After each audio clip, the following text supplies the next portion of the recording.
What's going on, guys? It's Rob from Heroes Avenue. Hope you guys are all doing well. I meant to do this video on Friday, but I got really busy with work, and I apologize if I'm sweating right now. I just got done teaching a class and wanted to give you guys my thoughts on Mortal Kombat in between teaching classes. So, with that being said, I'm just going to I just jotted down some notes. I've had some time to marinate on this because, quite frankly, when I finished watching the movie, I was disappointed, though I did enjoy it, and that's kind of a strange sentiment to have. But when you kind of look at the Twitter sphere and how a lot of fans on social media reacted, a lot of people said the same. And I guess that depends on what standard you had going into this movie. A lot of people thought this movie had the potential to be the best comic book movie ever. I mean, I'm sorry, not comic book movie, video game movie. Best video game movie ever. And to some people, they did hit that goal. And for other people, they just wanted really gory, great action fight sequences. And for some people, they hit that goal. For me, I had really low expectations. I tweeted out something to the effect of, I just got done watching Mortal Kombat, and I had low expectations going in, and this movie did not even exceed those expectations. So it was worse than I thought it was going to be, but I did enjoy it. And that's kind of what I tweeted out, and those are still my thoughts after marinating on the movie for a couple days now. So, I do have more thoughts on it, though, so I guess the best way to talk about this is giving you guys my likes and then my dislikes, and then I hope to hear from you because there is a lot of diversity in the opinions of this movie. So let's go ahead and start it off. Well, first of all, if you guys haven't subscribed to the channel, please do like the video if you can. It really does help us out. And again, I hope to get back onto our regular schedule soon. Darren started a new job, and I'm just incredibly busy at this time of the year. So let's get started.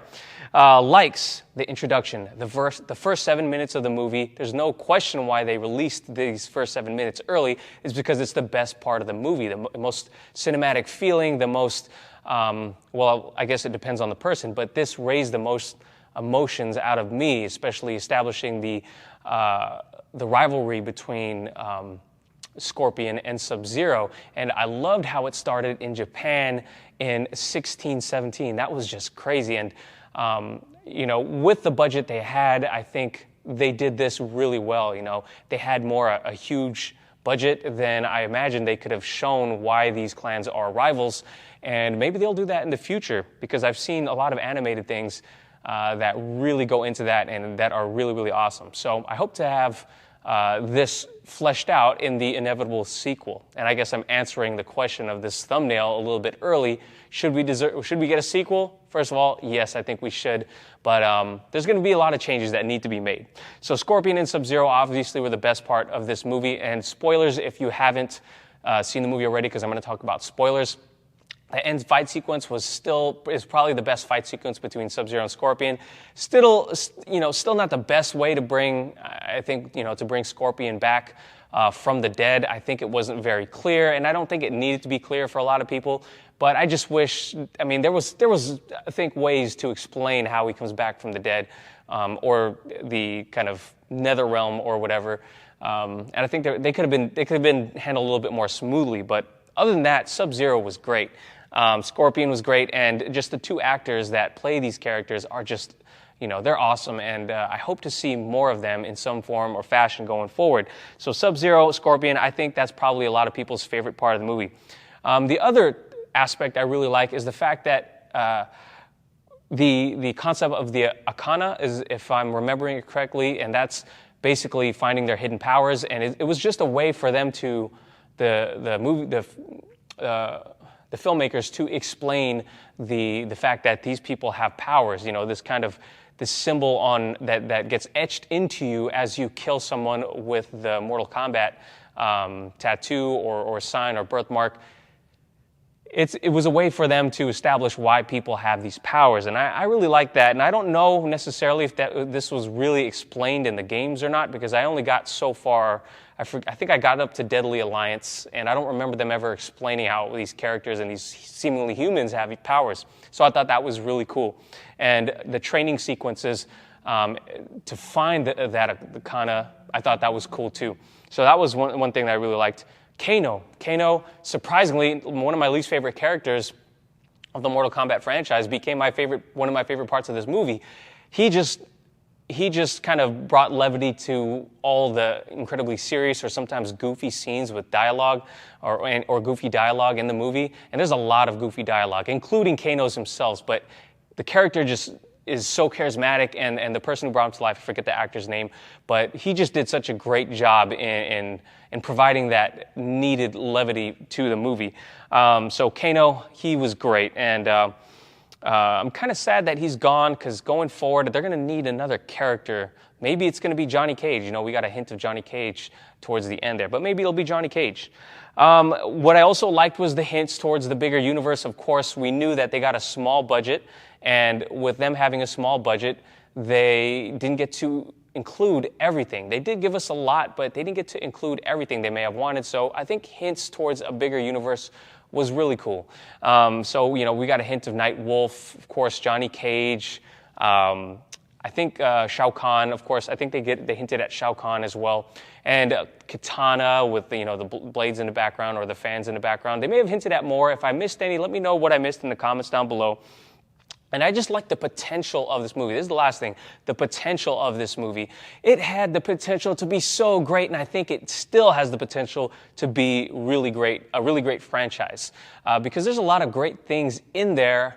I do think they need to get a better writer, maybe a better editor, and probably a more experienced director to helm these things going forward. And I think with the money they made, and I don't have the numbers pulled up in front of me, but apparently it's the biggest success of the pandemic for an R-rated movie. So there's that. I mean, the bar is not incredibly high in that regard. So yeah, the potential of this movie, there's a lot of potential. Let's get into my dislikes. My dislikes, first of all, is Cole Young.